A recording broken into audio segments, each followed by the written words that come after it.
जय श्री कृष्णा दोस्तों, राधे राधे। आज हम गुरुवार की व्रत कथा सुनेंगे।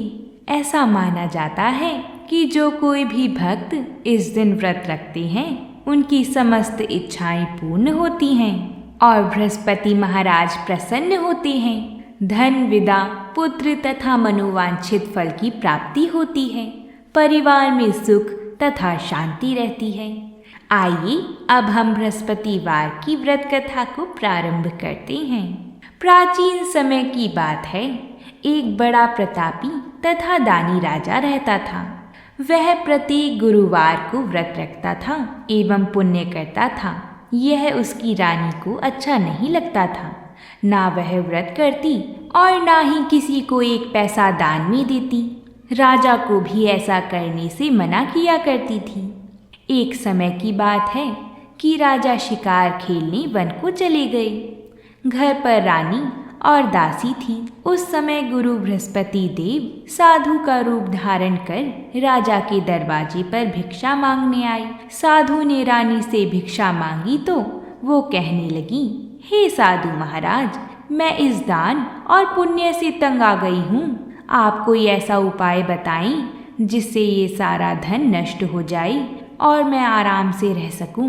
साधु रूपी बृहस्पति देव ने कहा, तुम बड़ी विचित्र हो। संतान और धन से भी कोई दुखी होता है। अगर तुम्हारे पास धन अधिक है तो इसे शुभ कार्यों में लगाओ जिससे तुम्हारे दोनों लोग सुधरें। परंतु साधु की इन बातों से रानी खुश नहीं हुई। उसने कहा, मुझे ऐसे धन की आवश्यकता नहीं है जिसे मैं दान दूं तथा जिसको संभालने में ही मेरा सारा समय नष्ट हो जाए। साधु ने कहा, यदि तुम्हारी ऐसी इच्छा है तो जैसा मैं तुम्हें बताता हूँ तुम वैसा ही करना। बृहस्पतिवार के दिन तुम घर को गोबर से लीपना, अपने केशों को पीली मिट्टी से धोना, केशों को धोते समय स्नान करना, राजा से हजामत बनाने को कहना, भोजन में मांस मदिरा खाना, कपड़ा धोबी के यहाँ धुलने डालना। इस प्रकार 7 बृहस्पतिवार करने से तुम्हारा समस्त धन नष्ट हो जाएगा। इतना कहकर साधु बने बृहस्पति देव अंतर्ध्यान हो गए। साधु के कहे अनुसार करते हुए रानी को केवल 3 बृहस्पतिवार ही बीते थे कि उसकी समस्त धन संपत्ति नष्ट हो गई। भोजन के लिए भी परिवार तरसने लगा। एक दिन राजा रानी से बोला, हे रानी, तुम यहीं रहो, मैं दूसरे देश को जाता हूँ क्योंकि यहाँ पर मुझे सभी जानते हैं, इसलिए मैं कोई छोटा कार्य नहीं कर सकता। ऐसा कहकर राजा परदेश चला गया। वहाँ वह जंगल से लकड़ी काट कर लाता और शहर में बेचता। इस तरह वह अपना जीवन व्यतीत करने लगा। उधर राजा के बिना रानी और दासी दुखी रहने लगी। एक समय जब रानी और दासियों को 7 दिन बिना भोजन के रहना पड़ा तो रानी ने अपनी दासी से कहा, हे दासी, पास ही के नगर में मेरी बहन रहती है। वह बड़ी धनवान है, तो उसके पास जा और कुछ ले आ ताकि थोड़ा बहुत गुजर बसर हो जाए। दासी रानी की बहन के पास गई। उस दिन बृहस्पतिवार था। रानी की बहन उस समय बृहस्पतिवार की कथा सुन रही थी। दासी ने रानी की बहन को अपनी रानी का संदेश दिया, लेकिन रानी की बहन ने कोई उत्तर नहीं दिया। जब दासी को रानी की बहन से कोई उत्तर नहीं मिला तो वह बहुत दुखी हुई। उसे क्रोध भी आया। दासी ने वापस आकर रानी को सारी बात बता दी। सुनकर रानी ने अपने भाग्य को कोसा। उधर रानी की बहन ने सोचा कि मेरी बहन की दासी आई थी परंतु मैं उसे बोल नहीं पाई, इससे वह बहुत दुखी होगी। कथा सुनकर और पूजन समाप्त कर वह अपनी बहन के घर गई और कहने लगी, हे बहन, मैं बृहस्पतिवार का व्रत कर रही थी। तुम्हारी दासी गई, परंतु जब तक कथा होती है तब तक ना उठते हैं और ना बोलते हैं, इसलिए मैं नहीं बोली। कहो दासी, क्यों गई थी? रानी बोली, बहन, हमारे घर अनाज नहीं था। ऐसा कहते कहते रानी की आंखें भर आई। उसने दासियों समेत भूखा रहने की बात भी अपनी बहन को बता दी। रानी की बहन बोली, बहन देखो, बृहस्पति देव भगवान सबकी मनोकामना पूर्ण करती हैं। देखो शायद तुम्हारे घर में अनाज रखा ही होगा। यह सुनकर दासी घर के अंदर गई तो वहाँ उसे एक घड़ा अनाज का भरा मिल गया। उसे बड़ी हैरानी हुई क्योंकि उसने एक एक बर्तन देख लिया था। उसने बाहर आकर रानी को बताया। दासी रानी से कहने लगी, हे रानी, जब हमको भोजन नहीं मिला तो हम भी व्रत ही तो करते हैं, इसलिए क्यों ना इनसे व्रत और कथा की विधि पूछ ली जाए, हम भी व्रत किया करेंगे। दासी के कहने पर रानी ने अपनी बहन से बृहस्पतिवार व्रत के बारे में पूछा। उसकी बहन ने बताया, बृहस्पतिवार के व्रत में चने की दाल और मुनक्का से विष्णु भगवान का केले की जड़ में पूजन करें तथा दीपक जलाएं, पीला भोजन करें तथा कथा सुनें। इससे गुरु भगवान प्रसन्न होते हैं, मनोकामना पूर्ण करते हैं। व्रत और पूजन की विधि बताकर रानी की बहन अपने घर लौट आई। रानी और दासी दोनों ने निश्चय किया कि बृहस्पति देव भगवान का पूजन जरूर करेंगे। 7 रोज बाद जब बृहस्पतिवार आया तो उन्होंने व्रत रखा। घुड़साल में जाकर चना और गुड़ बीन लाई तथा उसकी दाल से केले की जड़ तथा विष्णु भगवान का पूजन किया। अब पीला भोजन कहाँ से आई? दोनों बड़ी दुखी हुईं, परंतु उन्होंने व्रत किया था, इसलिए बृहस्पति देव भगवान ने प्रसन्न होकर एक साधारण व्यक्ति के रूप में वह 2 थालियों में सुंदर पीला भोजन लेकर आई और दासी को देखकर बोली, हे दासी, यह भोजन तुम्हारे लिए और तुम्हारी रानी के लिए है, इसे तुम दोनों ग्रहण करना। दासी भोजन पाकर बहुत प्रसन्न हुई। उसने रानी को सारी बात बताई। उसके बाद से वह प्रत्येक बृहस्पतिवार को गुरु भगवान का व्रत और पूजन करने लगी। बृहस्पति भगवान की कृपा से उनके पास धन हो गया, परंतु रानी फिर पहले की तरह आलस्य करने लगी। तब दासी बोली, देखो रानी, तुम पहले भी इस प्रकार आलस्य करती थी। तुम्हें धन के रखने में कष्ट होता था, इस कारण सभी धन नष्ट हो गया। अब गुरु भगवान की कृपा से धन मिला है तो फिर तुम्हें आलस्य होता है।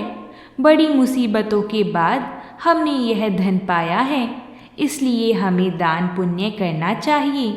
अब तुम भूखे मनुष्य को भोजन कराओ, प्याऊ लगवाओ, ब्राह्मणों को दान दो, कुआं तालाब बावड़िया आदि का निर्माण करवाओ, मंदिर पाठशाला बनवाकर ज्ञान दान दो, कुंवारी कन्याओं का ब्याह करवाओ, अर्थात धन को शुभ कार्यों में खर्च करो, जिससे तुम्हारे कुल का यश बढ़े तथा स्वर्ग प्राप्त हो और पितृ प्रसन्न हो।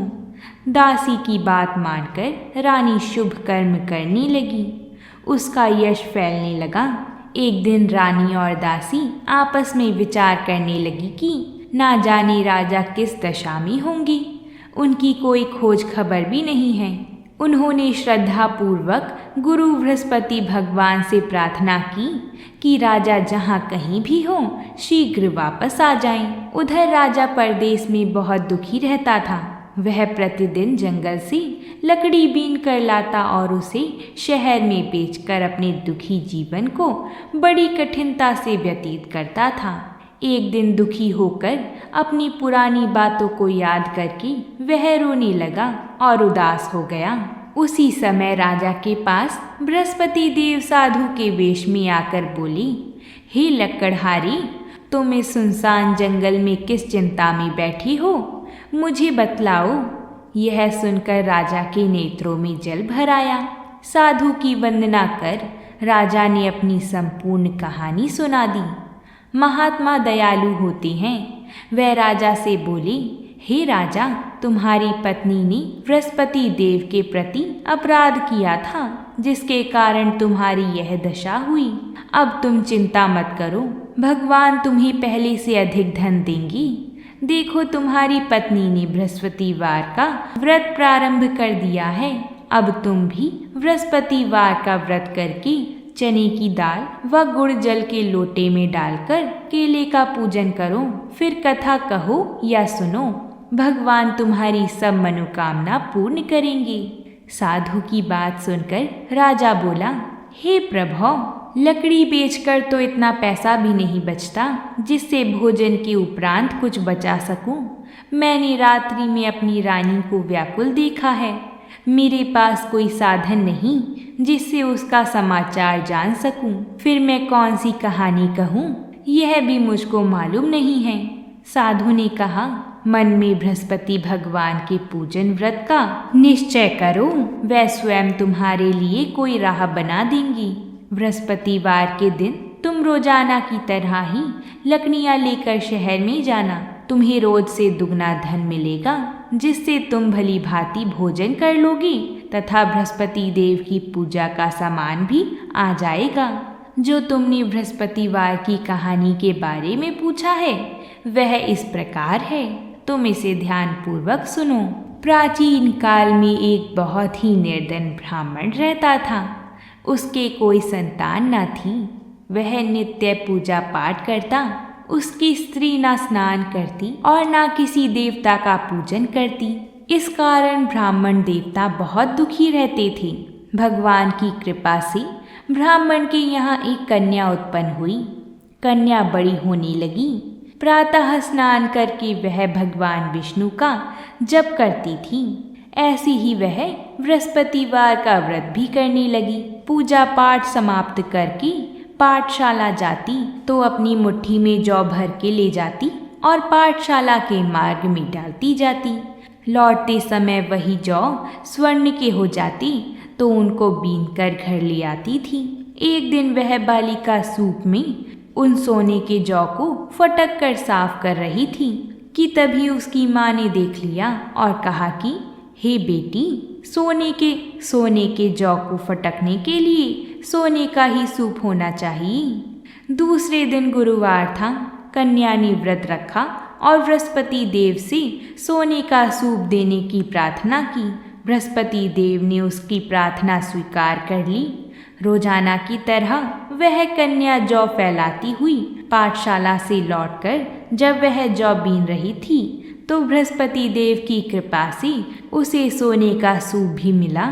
उसे वह घर ले आई और उससे जौ साफ करने लगी, परंतु उसकी माँ का वही ढंग रहा। एक दिन की बात है, कन्या सोने के सूप में जब जौ साफ कर रही थी उस समय नगर का राजकुमार वहां से निकला। कन्या के रूप और कार्य को देखकर वह उस पर मोहित हो गया। राजमहल आकर वह भोजन तथा जल त्याग कर उदास होकर लेट गया। राजा को जब राजकुमार की इस हालत का पता चला कि उसने अन्न जल त्याग दिया है तो राजा अपने मंत्रियों के साथ अपने पुत्र के पास गया और इस बात का कारण पूछा। राजकुमार ने राजा को उस लड़की के घर का पता भी बता दिया। मंत्री उस लड़की के घर गया। मंत्री ने ब्राह्मण के समक्ष राजा की ओर से निवेदन किया। कुछ ही दिन बाद ब्राह्मण की कन्या का विवाह राजकुमार के साथ संपन्न हो गया। कन्या के घर से जाते ही ब्राह्मण के घर में पहले की भांति गरीबी का निवास हो गया। एक दिन दुखी होकर ब्राह्मण अपनी पुत्री से मिलने गए। बेटी ने पिता की अवस्था को देखा और अपनी माँ का हाल पूछा। ब्राह्मण ने सभी हाल कह सुनाया। कन्या ने बहुत सा धन देकर अपने पिता को विदा कर दिया। लेकिन कुछ दिन बाद ही फिर वही हाल हो गया। ब्राह्मण फिर अपनी कन्या के यहाँ गया और सभी हाल कहा तो पुत्री बोली, हे पिताजी, आप माता को यहाँ लिवा लाओ। मैं उन्हें वह विधि बता दूंगी जिससे गरीबी दूर हो जाएगी। ब्राह्मण देवता अपनी स्त्री को साथ लेकर अपनी पुत्री के पास राजमहल पहुँची तो पुत्री अपनी माँ को समझाने लगी, हे माँ, देखो, तुम प्रातः काल स्नान आदि करके विष्णु भगवान का पूजन करो तो सब दरिद्रता दूर हो जाएगी। परंतु उसकी माँ ने उसकी एक भी बात नहीं मानी। वह प्रातः काल उठकर अपनी पुत्री की बची झूठन को खा लेती थी। एक दिन उसकी पुत्री को बहुत गुस्सा आया। उसने अपनी माँ को एक कोठरी में बंद कर दिया। फिर प्रातः उसे स्नान आदि करा के पूजा पाठ करवाया तो उसकी माँ की बुद्धि ठीक हो गई। इसके बाद वह नियम से पूजा पाठ करने लगी और प्रत्येक बृहस्पतिवार को व्रत करने लगी। इस व्रत के प्रभाव से मृत्यु के बाद वह स्वर्ग को गई। वह ब्राह्मण भी सुखपूर्वक इस लोक का सुख भोग कर स्वर्ग को प्राप्त हुआ। इस तरह कहानी कहकर साधु बने देवता वहां से अंतर्ध्यान हो गए। धीरे धीरे समय व्यतीत होने पर फिर बृहस्पतिवार का दिन आया। राजा जंगल में लकड़ी काटकर शहर में बेचने लगा। उसे उस दिन बाकी दिनों से अधिक धन मिला। राजा ने चना गुड़ आदि लाकर बृहस्पतिवार का व्रत किया। उस दिन से उसके सभी कलेश दूर हो गए। परंतु जब अगले गुरुवार का दिन आया तो वह बृहस्पतिवार का व्रत करना भूल गया। इस कारण बृहस्पति भगवान नाराज हो गए। उस दिन उस नगर के राजा ने विशाल यज्ञ का आयोजन किया था तथा अपने समस्त राज्य में घोषणा करवा दी थी कि सभी मेरे यहाँ भोजन करने आवे, किसी के घर में भी चूल्हा ना जले। इस आज्ञा को जो ना मानेगा उसको फांसी दे दी जाएगी। राजा की आज्ञा अनुसार राज्य के सभी वासी राजा के भोज में सम्मिलित हुए। लेकिन लकड़हारा कुछ देर से पहुंचा, इसलिए राजा उसको अपने साथ महल में ले गए। जब राजा लकड़हारे को भोजन करा रहे थे तो रानी की दृष्टि उस खुटी पर पड़ी जिस पर उसका हार लटका हुआ था। उसे हार खुटी पर लटका दिखाई नहीं दिया। रानी को निश्चय हो गया कि मेरा हार इस लकड़हारे ने चुरा लिया है। उसी समय सैनिक बुलवाकर उसको जेल में डलवा दिया गया। लकड़हारा जेल में विचार करने लगा कि ना जाने कौन सी पूर्व जन्म के कर्म से मुझे यह दुख प्राप्त हुआ है, और जंगल में मिले साधु को याद करने लगा। तत्काल बृहस्पति देव साधु के रूप में प्रकट हो गए और कहने लगी, अरे मूर्ख, तूने बृहस्पति देवता की कथा नहीं की, उसी कारण तुझे यह दुख प्राप्त हुआ है। अब चिंता मत कर, बृहस्पतिवार के दिन जेल खाने के दरवाजे पर तुझे 4 पैसे पड़े मिलेंगे। उनसे तू बृहस्पतिवार की पूजा करना तो तेरा सभी कष्ट दूर हो जाएगा। अगले बृहस्पतिवार के दिन उसे जेल के द्वार पर 4 पैसे मिले। राजा ने पूजा का सामान मंगवाकर कथा कही और प्रसाद बांटा। उसी रात्रि में बृहस्पति देव ने उस नगर के राजा को स्वप्न में कहा, हे राजा, तूने जिसे जेल में बंद किया है उसे कल छोड़ देना, वह निर्दोष है। राजा प्रातः काल उठा और खुटी पर हार टंगा देखकर लकड़हारे को बुलाकर क्षमा मांगी तथा राजा के योग्य सुंदर वस्त्र आभूषण भेंट कर उसे विदा किया। गुरुदेव की आज्ञा अनुसार राजा अपने नगर को चल दिया। राजा जब नगर के निकट पहुंचा तो उसे बड़ा ही आश्चर्य हुआ कि नगर में पहले से अधिक बाग, तालाब और कुएं तथा बहुत सी धर्मशालाएं, मंदिर आदि बने हुए हैं। राजा ने पूछा कि यह किसका बाग और धर्मशाला है? तब नगर के सब लोग कहने लगे कि यह सब हमारी रानी और दासी द्वारा बनवाए गए हैं। राजा को आश्चर्य हुआ और गुस्सा भी आया कि उसकी अनुपस्थिति में रानी के पास धन कहाँ से आया होगा। जब रानी ने यह खबर सुनी कि राजा आ रही हैं, तो उसने अपनी दासी से कहा, हे दासी, देखो तो जरा, राजा हमको कितनी बुरी हालत में छोड़ के गए थे। वह हमारी ऐसी हालत देखकर लौट ना जाएं, इसलिए तू दरवाजे पर खड़ी हो जा। रानी की आज्ञा अनुसार दासी दरवाजे पर खड़ी हो गई और जब राजा आए तो उन्हें अपने साथ महल में लिवा लाई। तब राजा ने क्रोध करके अपनी तलवार निकाली और पूछने लगा, बताओ यह धन तुम्हें कैसे प्राप्त हुआ है? तब रानी ने सारी कथा कह सुनाई। तब राजा ने निश्चय किया कि मैं रोजाना दिन में 3 बार कहानी कहा करूँगा और रोज व्रत किया करूँगा। अब हर समय राजा के दुपट्टे में चने की दाल बंधी रहती तथा दिन में 3 बार कथा कहता। एक रोज राजा ने विचार किया कि चलो अपनी बहन के यहाँ हो आऊं। इस तरह का निश्चय कर राजा घोड़े पर सवार होकर अपनी बहन के यहाँ चल दिया। मार्ग में उसने देखा कि कुछ आदमी एक मुर्दे को लिवा जा रहे हैं। उन्हें रोककर राजा कहने लगा, अरे भाइयों, मेरी बृहस्पतिवार की कथा सुन लो। वह बोली, लो, हमारा तो आदमी मर गया है, इनको अपनी कथा की पड़ी है। परंतु कुछ आदमी बोले, अच्छा कहो, हम तुम्हारी कथा भी सुनेंगे। तब राजा ने दाल निकाली और कथा कहनी शुरू कर दी। जब कथा आधी हुई तो मुर्दा हिलने लगा, और जब कथा समाप्त हुई तो राम राम करके वह मुर्दा खड़ा हो गया। राजा आगे बढ़ा, उसे चलते चलते शाम हो गई। आगे मार्ग में उसे एक किसान खेत में हल चलाता हुआ मिला। राजा ने उससे कथा सुनने का आग्रह किया, लेकिन वह नहीं माना। राजा आगे चल पड़ा। राजा के हटते ही बैल पछाड़ खाकर गिर गई तथा किसान के पेट में बहुत जोर से दर्द होने लगा। उसी समय किसान की माँ रोटी लेकर आई। उसने जब देखा तो अपने पुत्र से सब हाल पूछा। बेटे ने सभी हाल बता दिया। बुढ़िया दौड़ती दौड़ती उस घुड़सवार के पास पहुंची और उससे बोली, मैं तेरी कथा सुनूंगी, तू अपनी कथा मेरे खेत पर ही चलकर कहना। राजा ने लौटकर बुढ़िया के खेत पर जाकर कथा कही, जिसके सुनते ही बैल खड़ी हो गई तथा किसान के पेट का दर्द भी बंद हो गया। राजा अपनी बहन के घर जा पहुंचा। बहन ने भाई की खूब मेहमान नवाजी करी।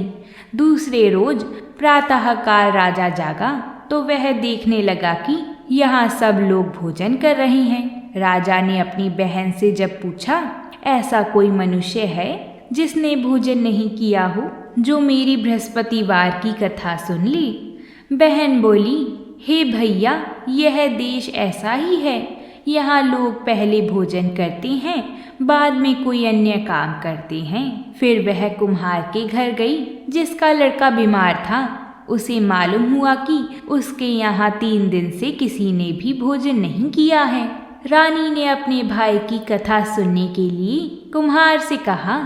वह तैयार हो गया। राजा ने जाकर बृहस्पतिवार की कथा कही, जिसको सुनकर उसका लड़का ठीक हो गया। अब तो राजा की प्रशंसा होने लगी। एक दिन राजा ने अपनी बहन को कहा, हे बहन, मैं अब अपने घर जाऊंगा, तुम भी तैयार हो जाओ। राजा की बहन ने अपनी सास से अपने भाई के साथ जाने की आज्ञा मांगी तो सास बोली, हाँ चली जा, मगर अपने लड़के को मत ले जाना, क्योंकि तेरे भाई के कोई संतान नहीं है। बहन ने अपने भाई से कहा, हे भैया, मैं तो चलूंगी, मगर कोई बालक नहीं जाएगा। तब राजा अपनी बहन को भी छोड़कर दुखी मन से अपनी नगर को लौट आया। राजा ने अपनी रानी से सारी कथा बताई और बिना भोजन किए वह शैया पर लेट गया। रानी बोली, हे प्रभु, बृहस्पति देव ने हमें सब कुछ दिया है, वह हमें संतान अवश्य देंगे। उसी रात बृहस्पति देव ने राजा को स्वप्न में कहा, हे राजा, उठ जा और सभी सोच त्याग दे, तेरी रानी गर्भवती है। राजा को यह जानकर बड़ी खुशी हुई। 9वें महीने में रानी के गर्भ से एक सुंदर पुत्र पैदा हुआ।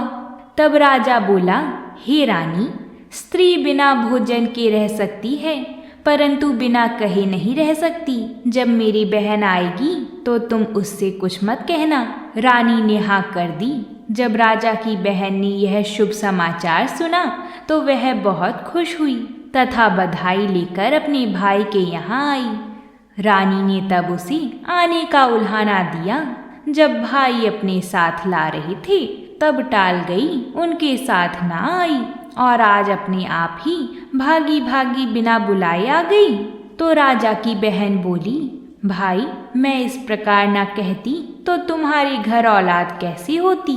बृहस्पति देव सभी कामनाएं पूर्ण करते हैं। जो सद्भावना पूर्वक बृहस्पतिवार का व्रत करता है एवं कथा पढ़ता है अथवा सुनता है और दूसरे को सुनाता है, बृहस्पति देव उसकी सभी मनोकामना पूर्ण करते हैं, उनकी सदैव रक्षा करते हैं।